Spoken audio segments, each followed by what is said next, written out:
We'll go ahead and continue with our driver availabilities here this weekend at Darlington Raceway. We are now joined by Aric Almirola, driver of the number 43 STP Ford, and crew chief and Darlington native Trent Owens. Aric, we'll start with you. You're running the iconic number 43 paint scheme this weekend. Tell us about being here for the throwback weekend.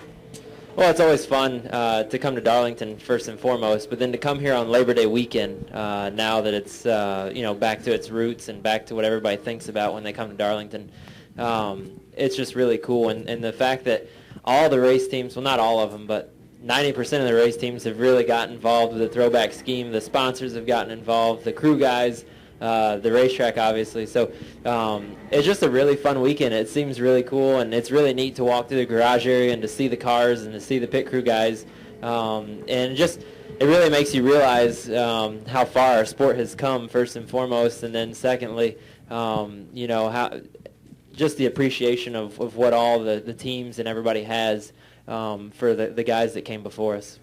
And Trent, tell us a little bit about being back here at your home track and the tradition that Darlington has. Well, I see the weather hadn't changed much, but no, it's always good to come to Darlington. It's home, so just like anybody in this room, anytime you go home, it feels good. But Darlington's a tough racetrack. It's one of the toughest places we go. It's mentally demanding, physically demanding, tough on the crew chiefs. But coming to Darlington and racing, and we won a race here with Jamie McMurray way back when I worked on that team, and that was special. So hopefully we can have a good run this weekend and maybe find our way in victory lane. All right, we'll go ahead and open it up to questions. Please state your name and affiliation. We'll start up here. Hey Aric, Tom Jensen, FoxSports.com. How much fun is this whole thing to do with the mustache and the old school uniforms and the throwback paint scheme? Is this something that's an enjoyment, distraction? Is it fun for you guys? No, I think it's fun. Like I said earlier, I think it's really cool to be able to honor all the guys, the crew guys, and the drivers and stuff that came before us. Obviously, we have a very special situation having STP as a sponsor that's been sponsoring Richard for over 40 years, and so to have that opportunity to kind of go back in time is really fun, and I don't think it's a distraction at all. I think it's fun.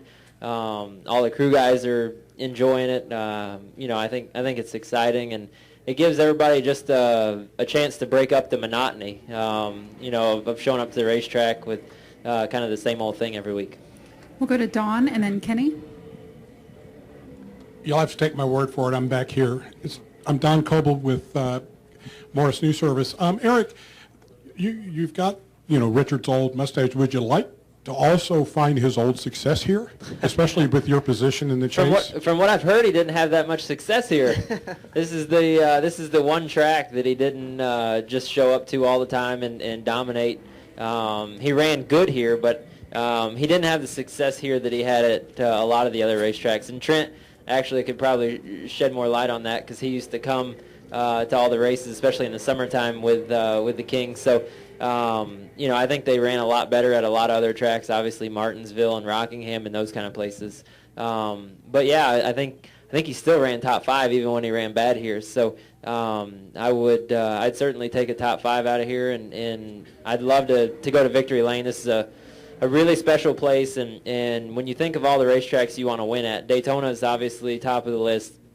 Indy's special, Charlotte's special, but Darlington is really high on the list, and especially now, just the fact that it's back on Labor Day weekend, and it really is the Southern 500.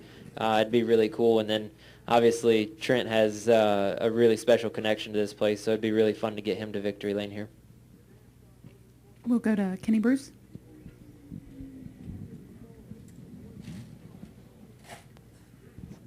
Kenny Bruce, NASCAR.com. Aric, I'm surprised you don't have the cowboy hat and sunglasses. I would have thought that would have been He didn't wear the cowboy hat in '72, I don't think. I think he started wearing it later on. Well, so I'm trying to be traditional. I got the bill of my hat folded square like he did when he'd shove it in his back pocket. So I'm trying to be as original as I can. All right. Trent, you grew up here. I understand you're going to be Grand Marshal of the parade tomorrow night.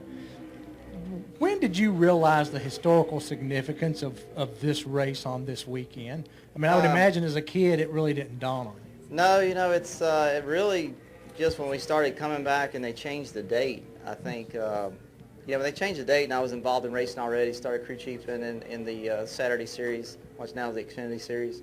Probably hit home then, when the date got changed. So, and then today with it all coming back, I mean, that's really, really important. And then when you look at the history of just the event in itself and when it started, the guys who have won here, the guys who have raced here, and look at some of the old pictures of the old cars running around the bottom because they were scared to get on the banking.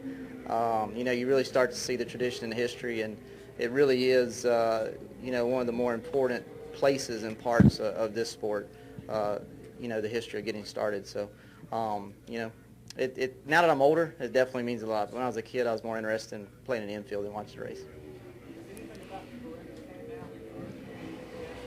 No, I'm just waiting to see what I'm going to get thrown at me, basically. But no, it was neat that they called and asked if I would participate in the Southern 500 parade, and I remember standing on the side of the road uptown and watching it come through as a child. So never really did vision myself riding in the parade as Grand Marshal, but it's definitely an honor and definitely excited to be a part of that.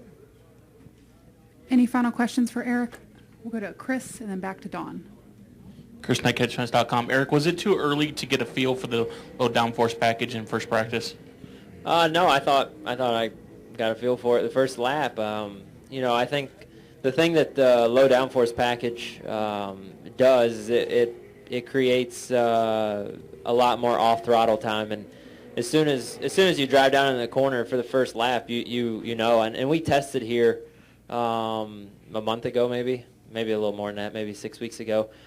And with the other package, there was a lot of on-throttle time. I mean, you were really close to running wide open in turn 1 and 2, and you have to lift in 3 and 4. But the amount of on-throttle time was just unbelievable here at the test. And now when we come back with this package, there's a lot more. You lift really early before you ever even get to the corner, and it drives more like the older cars. It drives more like the old Darlington. The pavement's getting more wore out.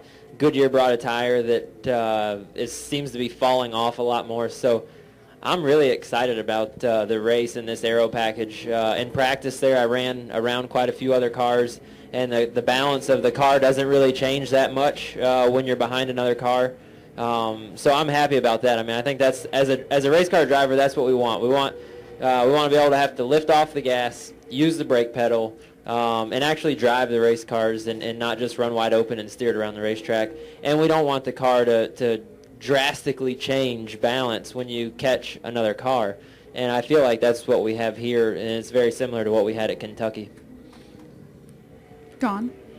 I'm still back here. Aric, when did you decide to do the mustache, and did having last week off give you a chance to get a running start on it? Yeah, I've got about 5 days in this, so it's not, I wasn't fully committed. I shaved last week on vacation. I went to dinner with my wife and got cleaned up, and then after that I kind of just let it go crazy, and I had a few drinks out on the beach, and thought that it'd be cool to grow this. And I got a late start. I'd like for it to be a little bit fuller, but this is all I got for now. And as a follow-up to that, has the King seen it? Has he said anything about it? He did. He saw it, and he actually liked it. He said he won the Daytona 500 with a mustache that looked just like this. So we'll see if we can't win the Southern 500 with one. All right, we'll finish up with Dustin Long and then Bob. Dustin Long, NBC Sports. For both of you, can you talk about what you're seeing in the tire fall off, and how significant is that? Any different from what we've seen in years past? And I think Trent, this weekend you guys have an extra set of tires as opposed to what you had last year at this event. What does that mean to have that extra set? Yeah, the tire fall off is quite a bit more than last year. Yeah, it has something to do with the track, I'm sure, something to do with the tire they brought back. But, this aero package, it needs a tire that falls off, and it needs to put the race back in the driver's hands. So, in the crew chief's perspective, it lets us work on the race car in a more mechanical way versus just worrying about the aero platform of the car. So, it kind of opened up some old avenues of thoughts, as far as car setup. So I like it. I think that you need cars to run fast in the first 10 laps. You need cars to run fast 50, 60 laps in. I think that's where you're going to get the diversity in the field and have passings for the lead and stuff like that. So, I like what I see here. The extra set of tires just means we get to pit one more time. So I'm sure we're going to use them all the way the fall off is going. How much of a fall off was it? I heard on the radio some team was talking about nearly a second in 10 laps and 2 seconds tire run. What were you saying? Yeah, I think that me and Aric was looking at their practice. It was like a couple of cars made 20 lap runs and it was close to 2 seconds in speed. So, and I think those were pretty good cars. So, those aren't exact numbers, but as you can imagine, 2 seconds is a lot of time in 20 laps. We'll finish up with Bob. Bob Pockers, ESPN. Aric, mathematically you could still get into the chase on points, but do you view that as realistic? Honestly, I do. I think when you're mathematically still in, until somebody tells us that we're not, I think I feel like we have a shot. I've been really proud of what we've been able to accomplish this year. Last year we were 25th or 26th in points, and we made the chase because we won at Daytona. And this year I feel like if we make the chase, we've certainly earned it. We've run really consistent this year. We haven't had the speed that we want, and that's just being real. Our cars just haven't been as fast as we had hoped, but we've really executed this year, and we've gotten the finishes. When we've had bad days, we've turned them into okay days, and when we've had okay days, we've turned them into good days. And we've had a few hiccups along the way, but I think overall this has been probably one of our best seasons as far as executing and running solid races and finishing. So I think if we do that 2 more times and some of the other guys around us have some bad luck, I think it's certainly possible. I don't see why it's not. I think if we come here and run good, if we run top 15, top 10, and the 15 hits the fence or something happens or engine failure or anything like that, we're right back in it. We go to Richmond 10, 12, 15 points out. I think that puts us with a real shot. We run good at Richmond from time to time, so I'm excited about our chances. I think we have as good a shot as some of the other guys around us. All right, Aric and Trent, thank you for joining us today. Thank you.